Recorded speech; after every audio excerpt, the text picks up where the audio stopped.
live stream we're in charge of live streaming, communication, social media, and I've got a slide coming up later. I'll fill you more on that. So, Mike. Yeah, hi. I'm Mike. Everyone but Clayton can see me. I'm the technology specialist, so I run the webpage. I help Rick with anything he needs here, and I build a lot of stuff on my computer. So if you have any digital building questions, I'm probably an easy person to pick my brain to get help. So that's me, and I'm sure I do whatever else Joe tells me. That's kind of what I do. So, and then George isn't here today. Yep, George is Lugbook coordinator. Lugbook is our well, we'll get there. I don't think he's online yet, actually. Are we online? We have video. We're just working on audio. Ah. So we'll go back to you. Oh yeah.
Go ahead and go to it because it's technically it's not even no audio is fine for this one.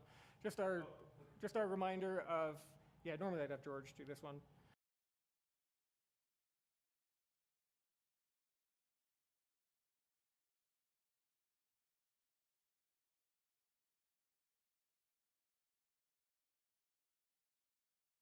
Right? So we just need to make sure to be careful with our social media posts, etc. Posting things about Lugbook. If you don't know what Lugbook is, we just had the officer introduction. You can come talk to one of us, talk to your neighbor, whatever it is, but we'll fill you in on one of the perks of being a dues paying member with the club. For membership?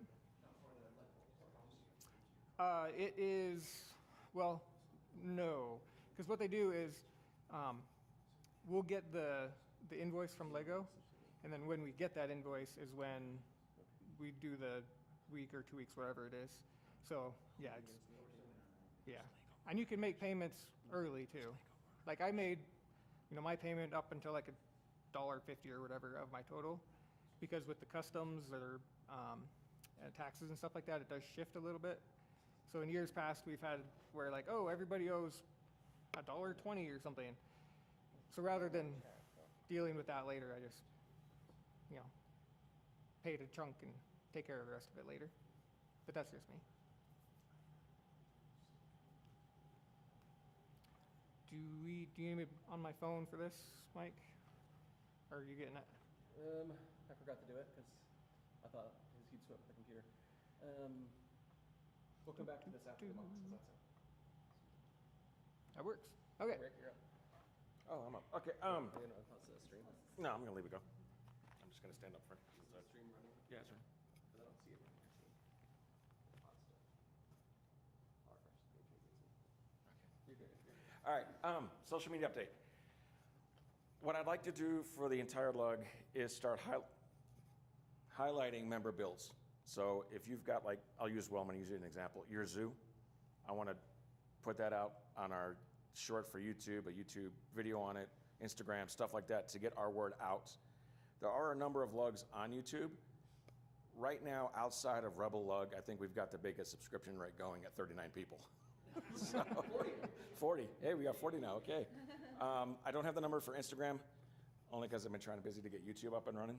So if you are interested, message me on Discord, or you can email me. I'll put my email out later for any builds. I'll come to you and do all the filming and the interviews and all that, or we can do it at a show coming up, like at OTW, Stadler, any other show we can do it too. The other thing I've got, as I mentioned in January, I am producing a 20-year anniversary documentary on the LUG. Older members, if you have any videos, photos, notes, anything from when you joined to current, if you would like to volunteer that to be put in the documentary, let me know, get with me. We'll work out release agreements and all that. So any questions on anything for social media related, documentary, anything, reach out to me on Discord. I'm pretty receptive to answering pretty quick. If not, I'll shoot you a message and I'll tell you when I'll get back with you. So any questions on anything? Yeah. Something that I've added to like the meeting survey and the event survey is a place to put your Instagram handle in that survey, so that if you do bring something and we're like, hey, you know, this hot tub stormtrooper is awesome, we should put it on our LUG Instagram too. Just a picture we take for our website. We'd love to tag you in that and make sure that you get the credit you need. So if you're on Instagram, that's what you like to do, be sure you add that handle to those things too. We haven't really started posting much of those, but I think that's in the future. All right, thanks.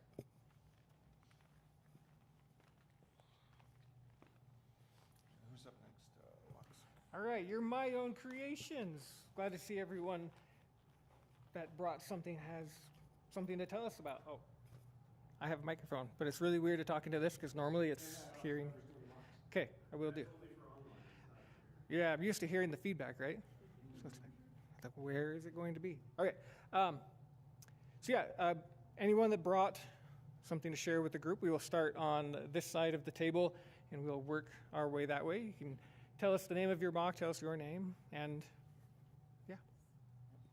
I'm Gary. Name of the mock is kind of obvious, Hot Tub Stormtrooper.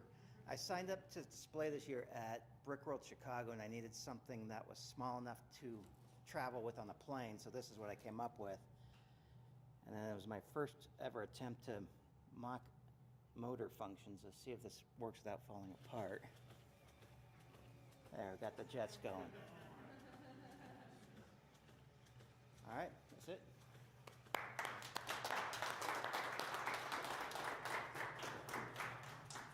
Don't mind me, I'm just going to jump in. Who's got this one? Actually, I don't know what it is. Who's this one over here? Stepped out? Okay, we'll go to the car. Rick, is this picking up on this? I'll hit the button.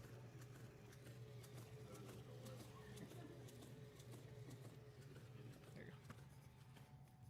Hi, my name is John, and I built this little Pinewood Derby car. I had the first draft displayed at Brick Slopes last year, but I got an opportunity to race it again at my work, so I kind of filled it out and I made it a little nicer. I put like a blue stripe down the middle, that's dark blue, and I built out the back end with taillights and headlights and made it a little more sturdy so when it hits the end of the track, it didn't fall apart. When my brother raced it for his work, it actually ejected the driver, and that was kind of sadness. So I tried to make it a little stronger, and it actually does have some weight bricks in there, so it's a little heavier than Lego normally is. But if you weren't at Brick Slopes or you haven't seen it, they do have a Lego track for Pinewood Derby. So if you're interested, and find one of those little kits for the base plates online and build something up, it'll be a lot of fun. So. Well done, sir.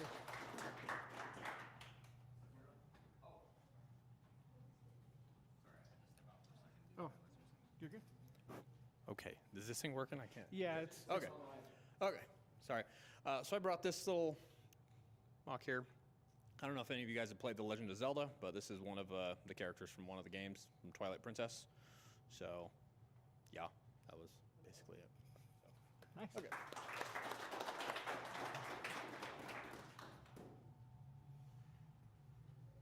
Is that swishable? Is it? Oh, swish. Yeah, a little bit, I think. Okay. Oh yeah, I'm Caleb.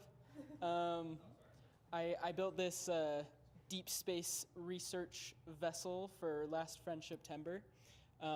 Yeah, kind of meant to look like a submarine. But yeah, and I had a fun time fitting the brick separators in his wings. So yeah, that's mine. And there's an interior when you come to look at it. Oh yeah, there's a little microscope and stuff. I'm Kira. This is also my Friendship Timber ship. We decided to bring them before they get taken apart. Yeah, I built a bird. I love birds and birding, so it was perfect for me. And it's very colorful. It has a lot of botanical pieces in it. If you look close, I love the botanical sets and all the colors that they come with. So, yeah, that's all.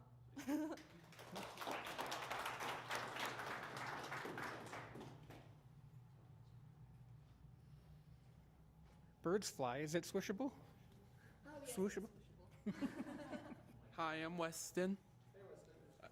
So I went to Hogle Zoo about a week ago, and I saw the giraffe, so I decided to build one, but in like an alien-like robot style. And then I searched up an acacia tree, and I attempted to make it here. So yeah.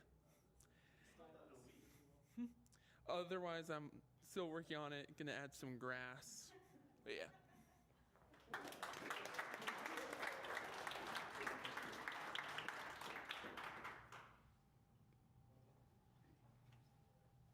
All right, so I've got some buffalo.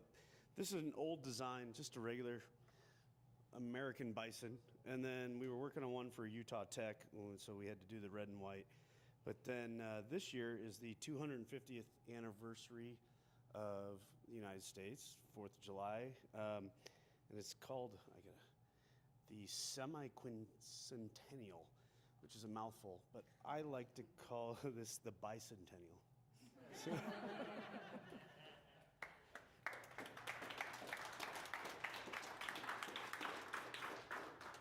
Can you say that 10 times fast? No, not that one. I don't know who made this actually. It's been in the lug box for a while, but I figured I'd throw it out. So. I think Quentin? Okay. Yeah, it's been in the box, so. Yeah, I guess belongs to the club. Yeah. Door prize. Yeah, go ahead.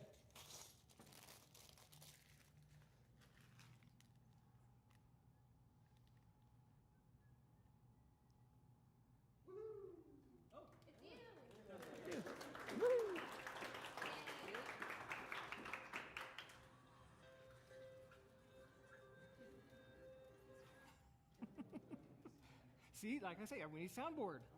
Yeah. All right, back here next month. Same spot, 30 days, 1 days, whatever, 30 days. And then, did you want to talk about this? Yeah. Okay. I think I'm we can gonna post the link to this QR code to the Discord as soon as I finish talking.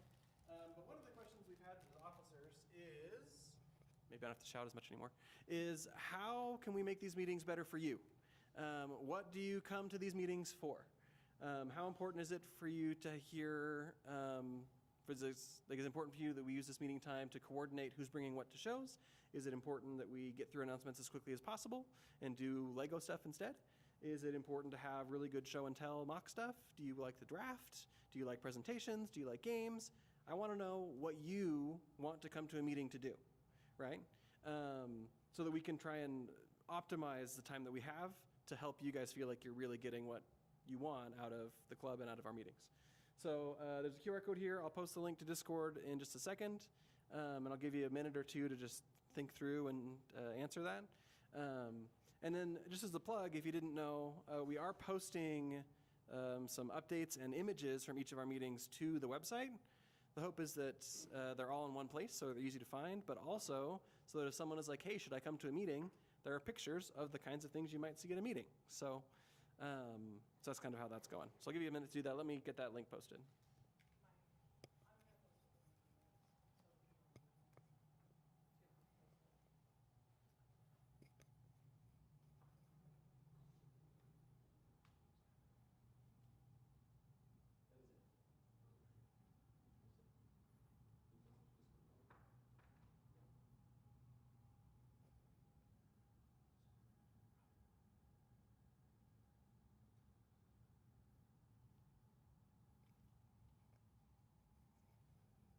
If you've not taken the survey yet, raise your hand. If you've not taken this survey yet, this one. Oh, come on, do the survey. Come on. All right, I should rephrase. If you have not started it.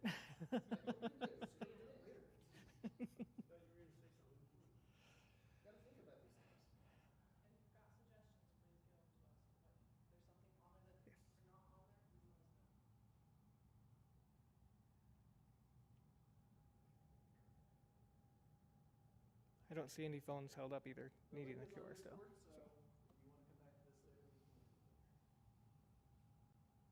So. Okay.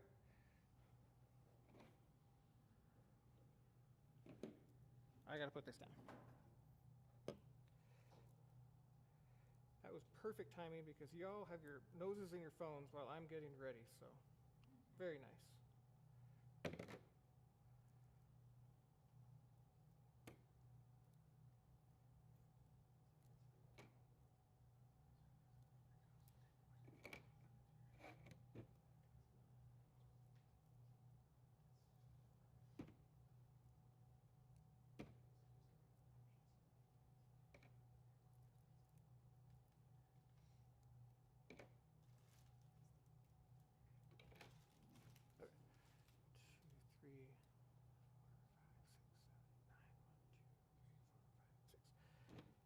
I only have 6 pairs.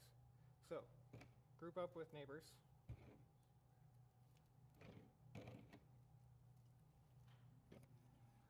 I've had people ask about, and we're going to do a couple short presentations today. It's not just me. I've had a couple of people ask about, well, more than a couple actually, about trees that I bring to shows. I'm going to hand those to you. And, oh, I didn't bring the actual tree. Dang it. It's been a very busy morning so far. I'm going to hand those to you.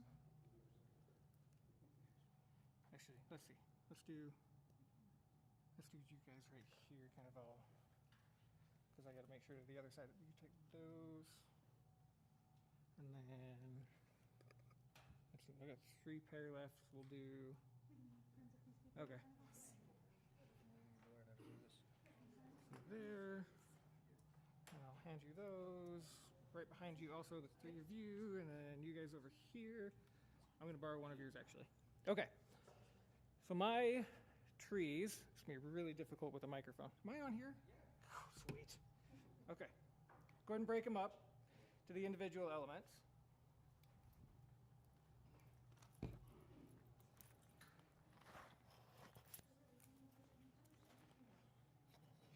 Okay. Now, a Lego purist, I'm looking at you, Adam, might not be particularly thrilled with this technique just because it bends the element a little bit. But guess what?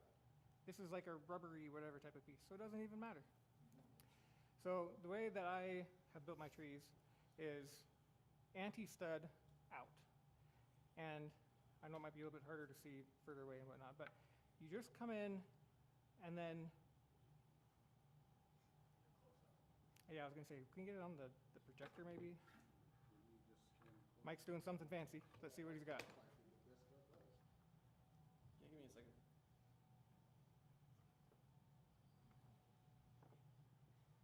I want the play wrap. I want the.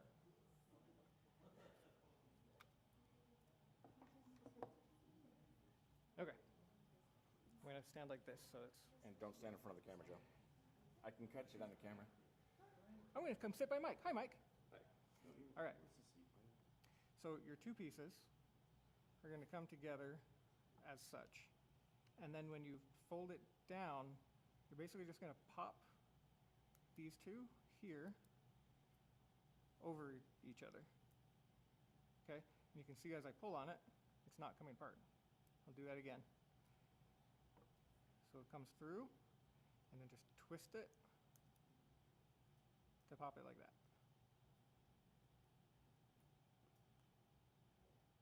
Fancy. So let's make sure everybody got their first pop. Pop goes the weasel. You weren't watching? Rude. I felt guilty that I hadn't done the survey yet. Oh, so like this piece here, or that section, just bring that section together. Same one on both. Yeah. So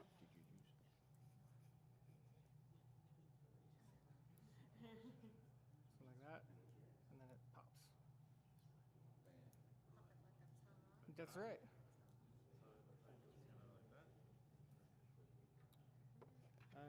Let's see, that one's connected right there, so it's like this, and then that one just goes over the top of that one. You want me to leave you an example? You can play with two more? Yeah.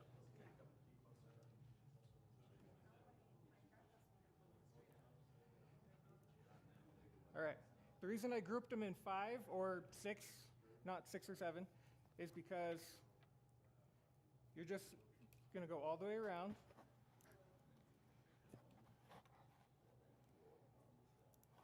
And then when it connects back to itself on the other side, who did I steal this from? Was that you? Well, I'm going to throw it. I did this from you, right? Because after you get them all connected and they're in a circle, see, I'm working on names. Weston, after it's all connected, didn't break, did it? Yeah, it's all together still. So if you have 5 of them, that's going to be more of the top of the tree. And you notice when you kind of peel it up, all the bigger elements will naturally just kind of come together and form a top.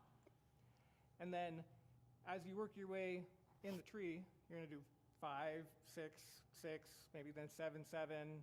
If you want really tall, then you go bigger to 8, and you work your way down. The one piece that I couldn't find on the way running out the door, there's, I don't know if you want to pull up a picture maybe. It's the rubber 3-leaf. We have it on Lug Bolt for 2 years or so. You know what I'm talking about? Nope.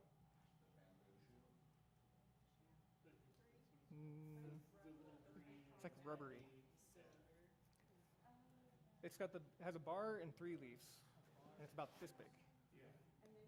Is it a flower or is it just a leaf piece? Just a leaf piece. That one. Okay, so this piece is really important to the design because it's a rubberized. If you take a regular, I've tried it with little bars, I've tried it with those annoying little brown pieces that have been on the pad wall for the last 2 years. They all slide out, my trees all fall apart and whatnot, but because this piece has that little bit of a grippy from being that rubbery material, do you know what kind of material it is? Something like that, yeah. It keeps it from coming out, right? At shows, I've literally taken entire trees and just chucked them at people, and it's great because you see their face like, it's gonna break, right? And you catch it and it stays there, so they're absolutely wonderful trees. If you want, I want my leaf pieces back because, I need more trees. But if you want to get more assistance with how to build these trees, we can kind of compile those pieces back up here and actually build something up. and feel free to steal the design. My trees have dark green, sand green, and the leaf piece is sand green. Anyway, design your trees however, whatever color you want, but now you have more ideas for how to do it. So I'll let you play with it for another minute while Mike's doing his presentation, but pay attention to Mike's too. What? Yeah. Here, just take this one.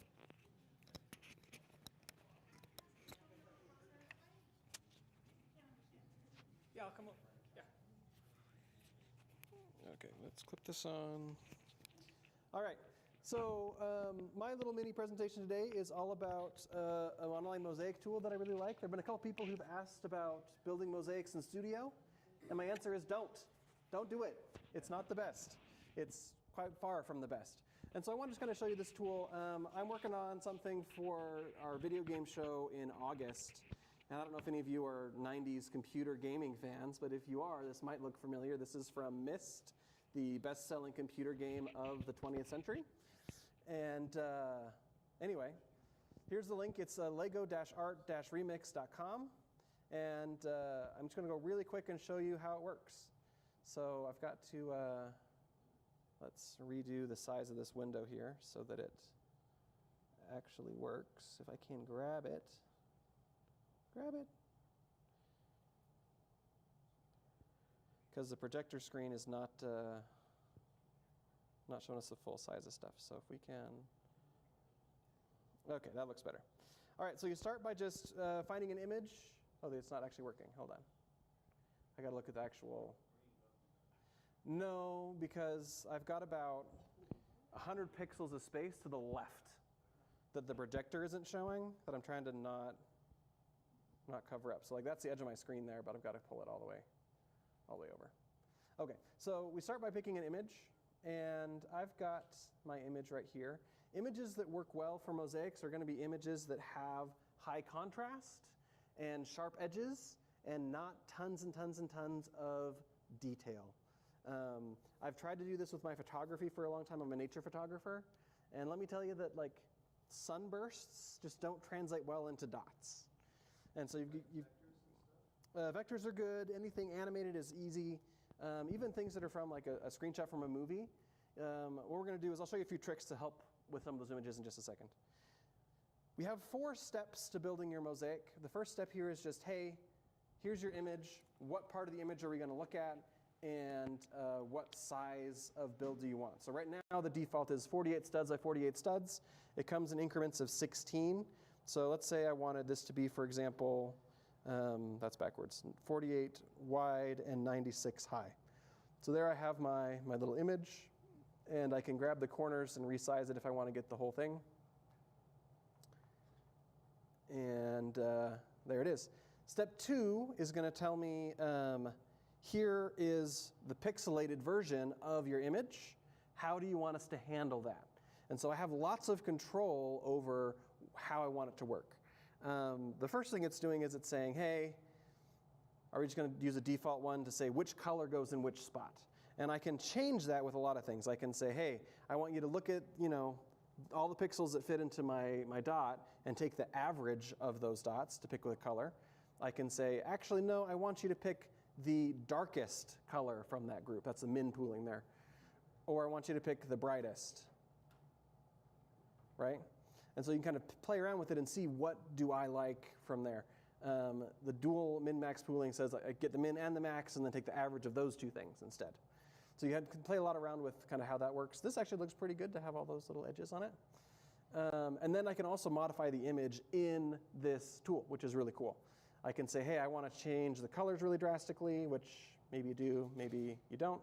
The saturation is going to be really great. You can crank up the saturation to add more vibrance to the colors, because a lot of photographs especially aren't going to be very vibrant, but Lego pieces generally are, and so you can bump up the saturation to get a bit more better color out of that. I'm going to actually drop that saturation down a little bit because I want it to be a little bit more monochrome. Then I can also say, hey, I want it to just be brighter in general or darker in general, which I don't really want to do a lot of today. I can also boost the contrast, which will help differentiate between some of those pieces a little bit better, or pull the contrast down. So Now I have kind of my pixelated version, and then here I have the actual studs. It's really hard to see on the screen, but each of these little colors is actually a round tile, right? 1 by 1 round tile. And I can say, you know, I want to actually specify which colors are available. So if I want to say, hey, I only have 5 of these pieces in medium bright light blue, I can change that to 5, and it'll only use the pieces I have available. By default, it's going to be infinite, which is fine with me because I'm going to order the parts later anyway. Maybe that's a bad decision. Maybe one of these parts is, you know, 60 cents a piece, and I'm using 2,000 of them. Bad idea. But you can kind of control some of those pieces, which is really great. You can also, before you start, you can say, hey, I want you to use only pieces from the world map or the Batman art, or, right, and it'll just use those pieces, so you can just use what you have. But you can also change it and say, actually, I don't want 1 by 1 round tiles. I want 1 by 1 round plates instead. Or, you know, I want to just use variable sizes of tiles. So use the biggest tile you can and get me that. So I don't have to have dots to build a mosaic with this tool. I can use whatever part I want, which is really great. We're going to go back to the 1 by 1 round tiles. My favorite thing, though, about this whole tool is that when you hit this little expand, you can actually see all of the dots. And I'm going to zoom out because the screen isn't going to work with me here. But I can edit the results manually. So I don't have to say that, oh, the computer is perfect, I'm going to build it. I can say, hey, you know what? This dude needs a head. Like, he just does. So I'm going to come in, and I'm going to grab the dropper and grab one of these black dots. And I'm going to come into the paintbrush. Now I'll zoom in here. Woo! I'm going to say he needs an actual head and like an arm coming out. Ah! Maybe some longer legs. Looks like an X, but it's supposed to be a dude. And maybe I'll say, you know, I really want this moon to be brighter. So let me grab that dropper. I'll grab one of these white pieces. I'll grab the paintbrush. And I'll come in and I'll say, this whole moon should just be bright. Right? Just make it all white. And then, oops, that was a mistake. I don't want that there. Well, I can come to the eraser, and the eraser isn't going to erase the piece. It erases my edits so that I can get it back to the original however I want. So it's just got lots of really cool tools you can use to really build your own mosaic the way you want, because sometimes the computer, like image to brick, doesn't do a great job. And maybe I only want 4 colors. Maybe I only want white and blue and black and a middle blue. I can do all of that here. And then we come to step 4. And step 4 is going to say, hey, here are the pieces we've used, right? Here's the ideal. Based on the limits you had, here's the results. So if I said I could only use 100 black pieces, for example, I'd have different results between the two. So I can see all the pieces I've used. I can export that piece list to an XML that I can upload straight to a Bricklink wanted list or into Studio to start editing it, or to the Pick a Brick page. I can just upload those lists directly. And it's going to generate me some instructions. I have some pre-made, so we don't have to wait for it to load. Assuming I can actually. Yeah, it's not bad. And I just don't trust my internet connection in here. So it'll say, hey, yeah, you have 2 by 4 base plates. Here's the picture. Here's base plate 1. Yeah, these are the art plates. Yeah. This is exactly what we used last year at Brigham City when we created the community mosaic. Yep. And this style of instructions is really similar to an art set, where you have the color codes on the left and then the number codes on the studs on the right. So that's how easy it can be to make a really cool mosaic.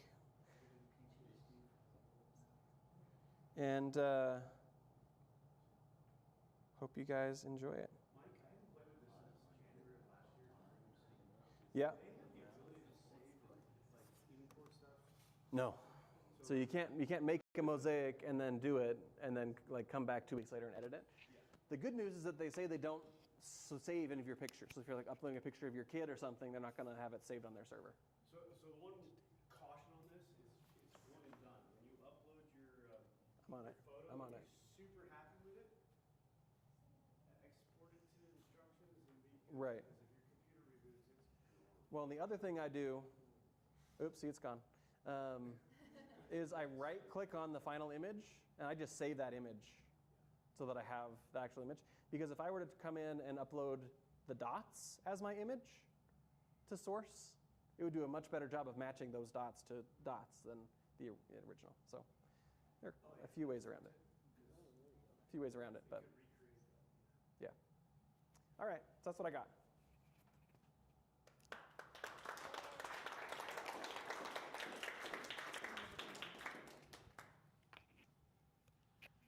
We don't have all of this here today. Just throwing that out there initially. Over here, we have the studio station with 2 laptops with studio loaded up, and if you're curious about how do I get this bar to snap into this plate, etc., great, let's play with it on studio. Or if you've never used studio, play around with it. If you're needing help with anything, just raise your hand, shout out, I need help, whatever. Doesn't matter, we can come over and assist with designing stuff in studio. I don't have my solder kit here today. No solder kit today. We're working on the Ocean. That's one of our to-do lists to be able to have here. And, studio light. I do have the light boxes. The light boxes haven't really been getting used much, so I'm going to pull them out on a as request basis for the moment. But if you do want to have a nice white box to play around with, you can take your mocks, put them in it, take some pictures with your phones, and use the light box. It looks really cool. Yes. For Instagram, the ULUG Instagram and your Instagram, and yeah. If you have any other station ideas, part of the goal here is to be able to assist with anything we're working on. If we need a whole castle with 5 different building techniques of how to do a castle all within the one castle, and you think that will help everybody as a ULUG and whatnot, cool, let's do it. Let's make a castle station, right? Like, if you have any ideas, let us know. Oh yeah, my bag recycle program. I forgot about this. All right, right here in this box, we've got various sizes of bags for when we do the draft, or if you need some at home, etc. And the reverse of that, if you've been doing like 30 Bricklink orders and you have 500 bags sitting at your house and you just don't want to throw them away, you want to recycle them, great. Bring them here. We'll throw them into the various boxes, and then we'll repurpose those for drafts or anybody else that wants to use them. The draft, speaking of which, is where we have a whole bunch of sets, and you do not have to pre-purchase this set before you come to the meeting.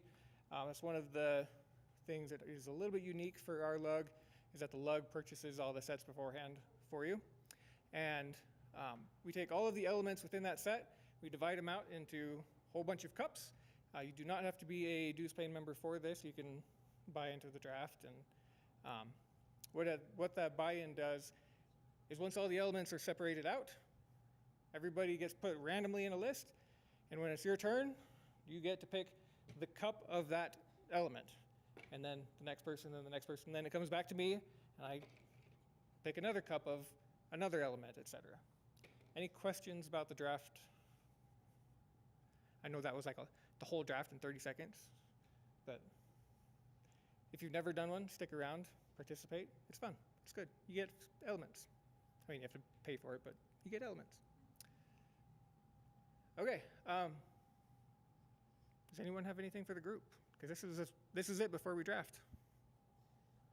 This isn't an official club anything, but a few of you know that I like to do studio workshops at Brick Slopes every year.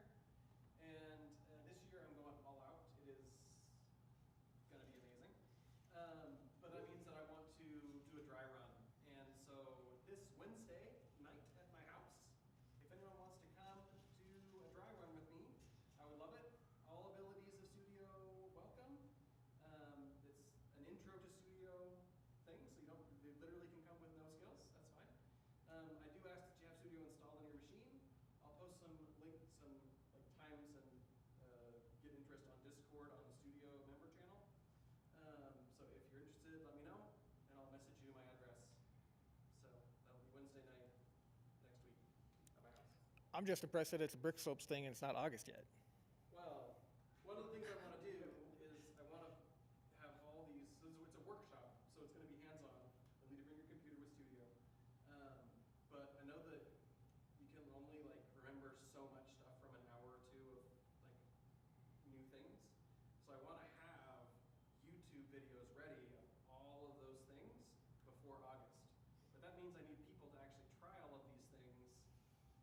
before I go to all the effort of making tutorials. So, like I said, I'm going all out this year. It's going to be really great. But if anyone is free Wednesday and wants to learn some studio tricks, let me know. What time do you? 6:30, yeah. No? I got water in my fridge. Cool. Many hands make light work. When you get up, please take your chair, stack them on the sides of the room and whatnot. We'll get out 3-4 tables to sort the draft, and we'll just put them out right here in the middle of the room. So socialize, hang out for the draft,